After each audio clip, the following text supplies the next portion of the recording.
سلام، مهندس فرید نیا هستم و در این ویدیو باز هم یک سپرایز دیگه براتون دارم. پس بیایید پر انرژی ادامه ویدیوی آبرنگ و پارفین به همراه یادگیری زبان انگلیسی رو ببینید. نظرتون رو در مورد این سبک از اسکیس حتما برام بنویسید. بازی بین نور و سایه مواد مختلف باعث شکل گرفتن فضا میشه و ما تنها ناظران شگفتی اون هستیم. اعتماد به زمینه بافت و ماده دروازه‌ای رو به گفتگوی میان چشم و قلب باز میکنه. اونجاست که معماری میتونه حس و ذهن رو به هم پیوند بده و بر قلب‌ها تأثیر بذاره. The play between light and shadow of different materials shapes the space, and we are the only observers of its wonder. Trust in context, texture, and material opens the door to dialogue between the eye and the heart. And that is where architecture can connect the senses and the mind and influence hearts. از اینکه ایده های قشنگتون رو میخواین خلق بکنید، فضاهای معماری رو ترسیم بکنید، اصلا نباید بترسید. با من همراه باشید تا در عرض چند دقیقه ایده های قشنگتون رو با تکنیک های خیلی سریع بتونید روی شیت پیاده کنید. What is your goal for creating this series of videos, combining sketching and English learning? My goal is to improve my English skills for academic research and international collaboration, as well as to share my architecture ideas on YouTube and Instagram. I think you also aim to help your students not only to improve their English skills, but also create ideas. What are you doing? I'm cutting paraffin. Why? I have a surprise. امیدوارم تا این لحظه خسته نشده باشید و با انگیزه و پر انرژی تا آخر ویدیو با من همراه باشید. لطفاً این سبک از اسکیس رو تجربه کنید و این ویدیو رو ذخیره کرده یا با دوستای خودتون به اشتراک بگذارید. اگه دوست دارید ویدیوهای بعدی من خیلی سریع براتون ارسال بشه، لطفاً لایک و سابسکرایب یادتون نره. حالا برای اینکه مروری کوتاه در مورد شروع این اسکیس داشته باشیم، بهتره این قسمت رو نگاه کنید و نظرتون رو در مورد اون و دکلمه‌ای که براش تهیه کردم برام بنویسید. وقتی لکه های رنگ را بر بوم نقاشیم می‌رقصاندم، قصد داشتم توده‌ای از ساختمان‌های پرهیاهو را با هزاران پنجره و دیوار و سقف به تصویر کشم، اما در لحظه‌ای درنگ دریافتم که بوم نقاشی مشتاق‌تر از من برای نقل این قصه است. من صدای او را شنیدم و در سکوت یک لحظه و خیره شدن به نیازش اعتماد را به او سپردم تا بی هیچ تردید با بافت‌های وجودش رنگ‌ها را به هر سو که اتفاق می‌خواند پراکنده کند و صدای هیاهوی شهر را آنچنان که در خود می‌خواهد ثبت نماید. هیجان صدای او دست‌هایم را برخلاف نگاهم به ایستادن واداشت. دیگر بس است تکرار این نقش‌ها، لحظه‌ای درنگ کن و بگذر، من با بافت‌هایم ادامه این داستان را خواهم ساخت. لحظه‌ای سکوت، لحظه‌ای درنگ، لحظه‌ای پندار مرا بس است برای جان گرفتن این طرح‌ها. در میان درک نیاز مکس بوم نقاشیم درسی با ارزش به من رسید. گاهی سکوت و گوش جان سپردن بیش از هر ضربه رنگ میتواند هیاهوی یک لحظه را خلق کند. من صدای بوم را شنیده بودم و او به صداقت این دوستی برای من آفرید آنچه در حد این اعتماد بود. I'm pouring hot water liquid over the watercolor sheet to experiment with texture and transparency.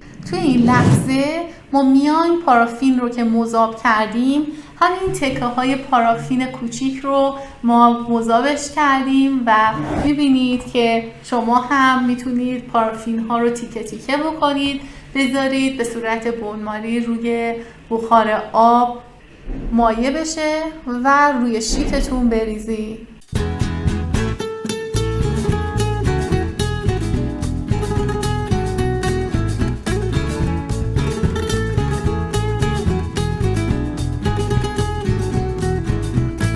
توی این مسیر اجازه بدید اتفاق اینجا کار خودش رو بکنه.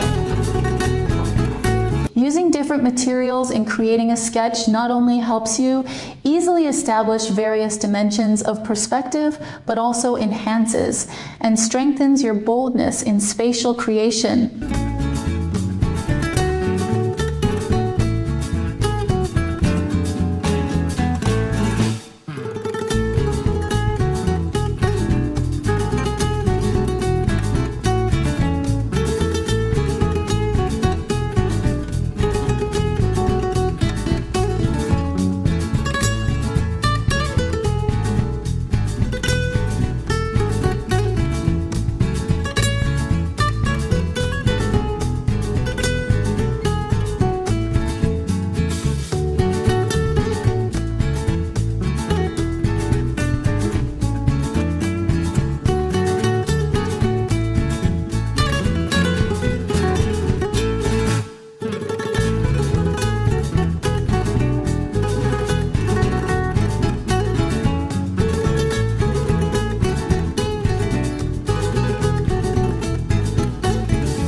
باشید، چون که سریع پارافین منجمد میشه و ممکنه نتونید اون فرم‌های اتفاقی خودتون رو خلق بکنید.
This sketch aims to inspire creative confidence in designing architectural spaces.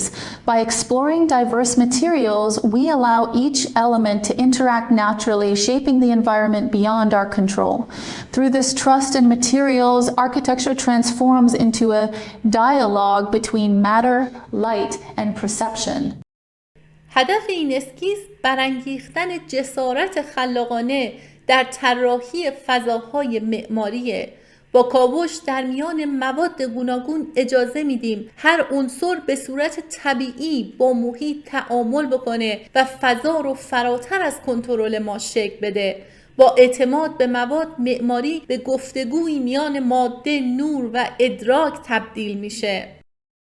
Creative confidence, material exploration, architectural space, interaction, perception, light transformation, dialogue between matter and space. لطفاً اگر این اسکیس و نحوه آموزش اون مورد توجه شما دوستان گرامی قرار گرفته، کانال منو لایک کنید و ویدیوها رو با دوستان خودتون به اشتراک بگذارید و سابسکرایب یادتون نره.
در ادامه این ویدئو قصد دارم با ارائه جداول تجزیه دستوری و همچنین کلمات کلیدی، مطالبی که ترجمه انگلیسی اونها رو در طول ویدئو مشاهده کردید به طور مفصل مورد بررسی قرار بدم تا ضمن آشنایی با مفاهیم مطرح در اسکیس با واژه‌های انگلیسی مربوط با طراحی نیز آشنا بشید. My purpose in doing this is to give some parts a sense of depth. هدف من از انجام این کار ایجاد عمق در برخی از بخش‌های نقاشیه. همونطور که میدونید زمان این جمله زمان حال ساده هست.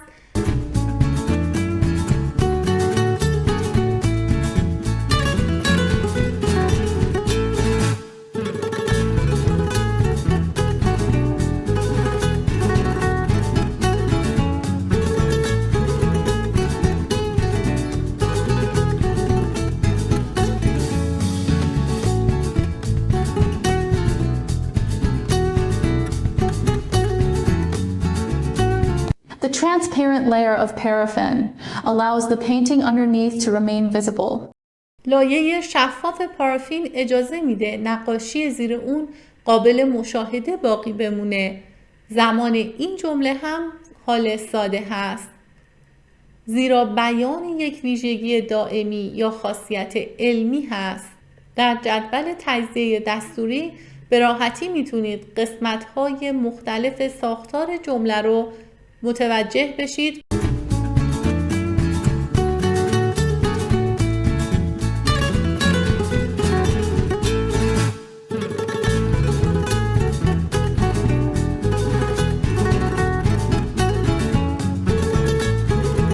هر دو جمله در زمان حال ساده هستند چون هدف و ویژگی دائمی کار رو بیان می‌کنند.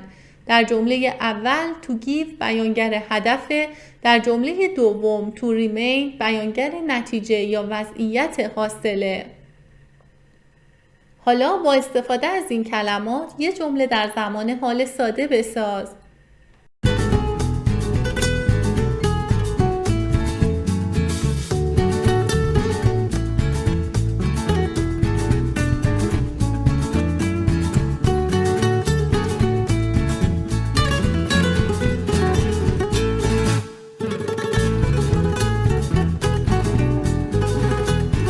The paraffin technique can have a significant impact in creating a different spatial feeling for the viewer.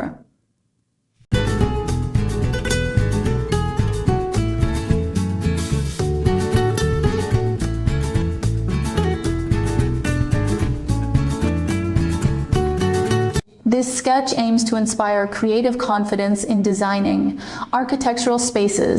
By exploring diverse materials, we allow each element to interact naturally, shaping the environment beyond our control. Through this trust in materials, architecture transforms into a dialogue between matter, light, and perception. هدف این اسکیز برانگیختن جسارت خلاقانه در طراحی فضاهای معماریه. با کاوش در میان مواد گوناگون اجازه میدیم هر عنصر به صورت طبیعی با محیط تعامل بکنه و فضا رو فراتر از کنترل ما شکل بده. با اعتماد به مواد، معماری به گفتگویی میان ماده، نور و ادراک تبدیل میشه.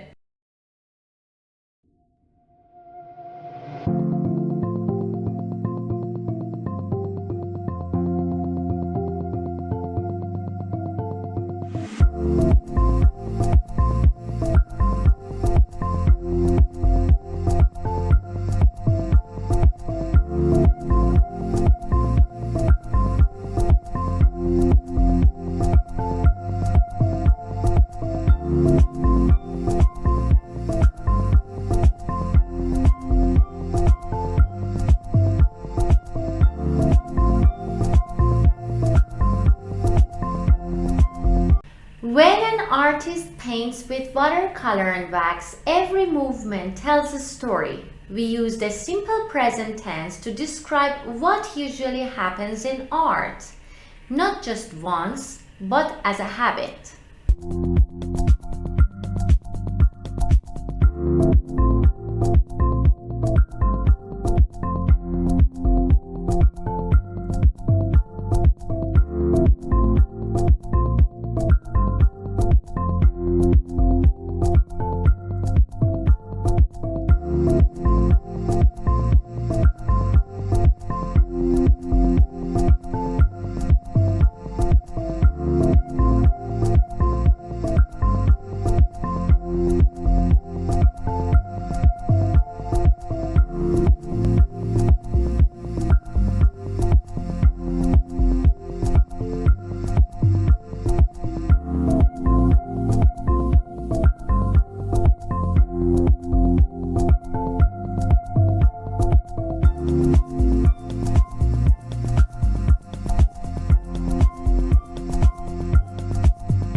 Using different materials in creating a sketch not only helps you easily establish various dimensions of perspective, but also enhances and strengthens your boldness in spatial creation. استفاده از مواد مختلف در ایجاد یک طرح اولیه نه تنها به شما کمک میکنه تا به راحتی ابعاد مختلف پرسپکتیو رو ایجاد کنید، بلکه جسارت شما رو در خلق فضا افزایش داده و تقویت میکنه.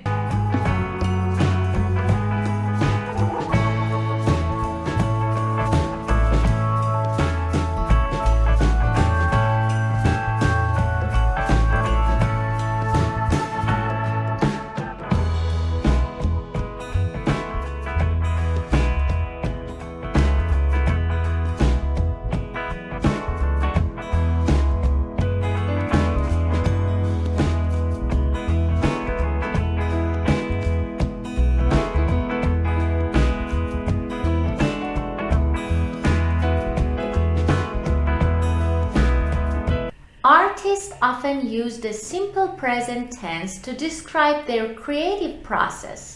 For example, I mix colors, I draw lines, I create light and shadow.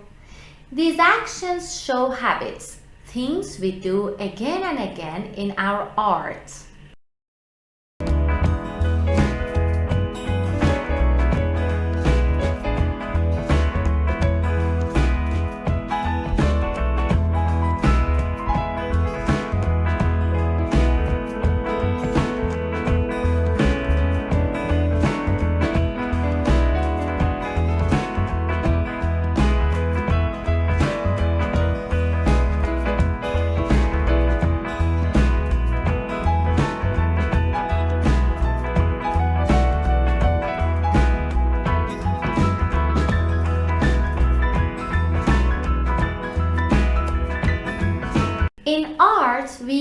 colors, brushes, and feelings. In grammar, we use the simple present tense to talk about what we usually do, like painting every day.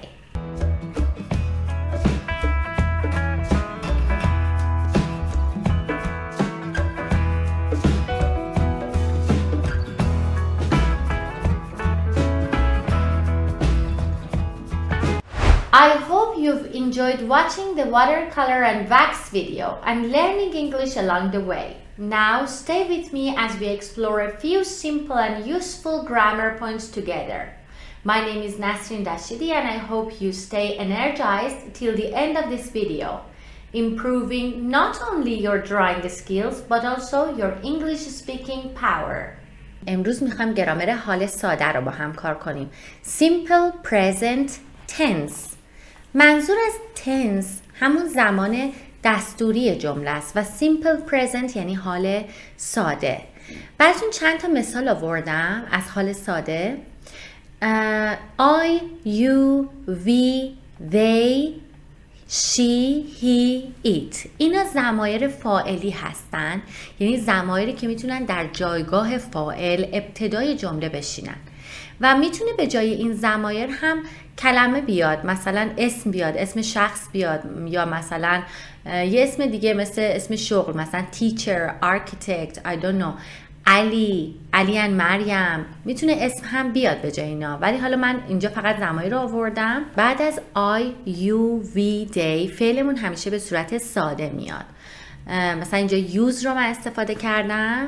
Use abstract designs when sketching trees. I use abstract designs. من از طراحی‌های abstract استفاده میکنم هنگام اسکچ درختان.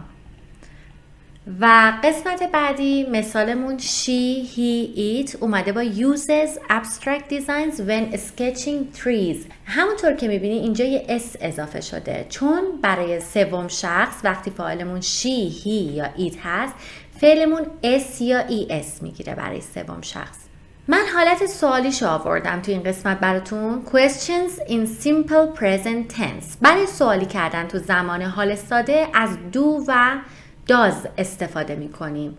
همونطور که می بینین برای I, you, we, they از do استفاده می کنم و برای he, she و it از does استفاده می کنیم. و یه نکته‌ای که اینجا مد نظر باید داشته باشیم اینه که وقتی does میاریم، مثلا توی این مثال does he use abstract designs، دیگه اینجا فعل هم اس نمیگیره. چرا؟ چون does خودش نشانه سوم شخص هست و دیگه فعل لازم نیست که اس بگیره. همیشه در نظر داشته باشین که یک نشانه در جمله کافیه. Do I use abstract designs? Do you, do we, do they use abstract designs?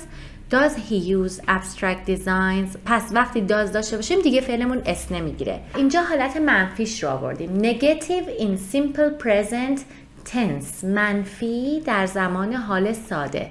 برای منفی از don't و doesn't استفاده می کنیم. همونطور که می بینید don't برای I, you, we, they و doesn't برای سوم شخص استفاده میشه، یعنی برای she, he و it. باز هم اینجا اگر doesn't داشته باشیم دیگه فعلمون s یا es نمیگیره. این هم نکته که وقتی does یا doesn't باشه فعل s یا es نمیگیره تو زمان حال ساده. قسمت پایین نوشتم براتون که where do we use this tense؟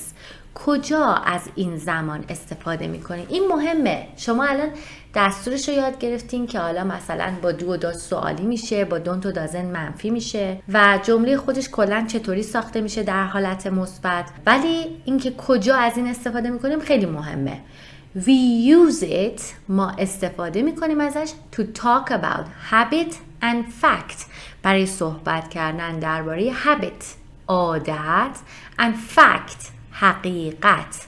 عادت یعنی چی؟ یعنی کارهای روزمره، کارهایی که معمولاً انجام میدیم و چیزهایی که با یک تکرار مشخص انجام میدیم. مثلا من ماهی 1 بار میرم سینما، مثلا 2 بار در سال میرم سفر. اینا میشن همون هابیت. پس هر وقت میخوایم در مورد جمله‌های این چنینی صحبت کنیم باید گرامرمون حال ساده باشه، با زمان حال ساده بیان میکنیم. و دیگری حقیقت، فکت. منظور از حقیقت چیه؟ چیزهایی که به طور کلی درستن، به طور کلی درستن و حقیقت دارن. مثل این که من میگم مثلا I teach English، من انگلیسی تدریس میکنم، دارم یه واقعیتی رو در مورد خودم میگم. من وقتی میگم I teach English منظورم این نیستش که من الان در حال تدریس انگلیسی هستم، منظورم اینه که من کلاً مشغول به این کار هستم. این قسمت عبارتهای زمانی توی زمان حال ساده رو میخوام براتون بگم. اولش frequency expressions، عبارتهای تکرار هستش. once, twice, 3 times, 4 times, 5 times و الی آخر میتونیم بیاریم اینو. once به معنی 1 بار، twice 2 بار، 3 times 3 بار و 4 times 5 times. خب میتونیم اینو مثلا میخوام بگم 1 بار در هفته بگم once a week، 2 بار در سال بگم twice a year، 3 بار در ماه 3 times a month. و hamiشه اگه بخوایم بیاریمش تو جمله حال ساده باید آخر جمله قرار بگیره. For example، برای مثال I create sketch content twice a month، من محتوای اسکیس درست میکنم 2 بار در ماه. Frequency adverbs، قیدهای تکرار هستن. این قیدها همیشه با حال ساده میتونن بیان، با گذشته ساده هم میتونن بیان، ولی اینجا ما فعلا داریم در مورد حال ساده صحبت میکنیم. I always focus on details in designing، من همیشه روی جزئیات در طراحی تمرکز میکنم. Always همیشه، often یا often or often اغلب، بیشتر مواقع.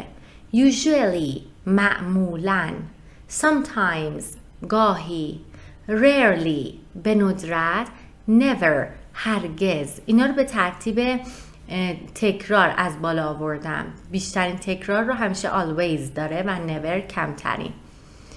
و اینا همیشه قبل از فعل قرار میگیرن. قیدهای تکرار همیشه قبل از فعل قرار میگیرن، اما یک استثناء داریم اینجا. پایین گفتم frequency adverbs go before the main verb، قبل از فعل اصلی، and after the verb be، و بعد از فعل be، بعد از اموی زوار قرار میگیرن. Example: They are always happy to create context. همینطور که اینجا میبینین always بعد از are اومده، پس اگر فعلمون فعل be باشه قیدهای تکرار بعد از فعل be قرار میگیرن. و آخرین مورد every به معنی هر، every day هر روز، every month هر ماه، every week every year.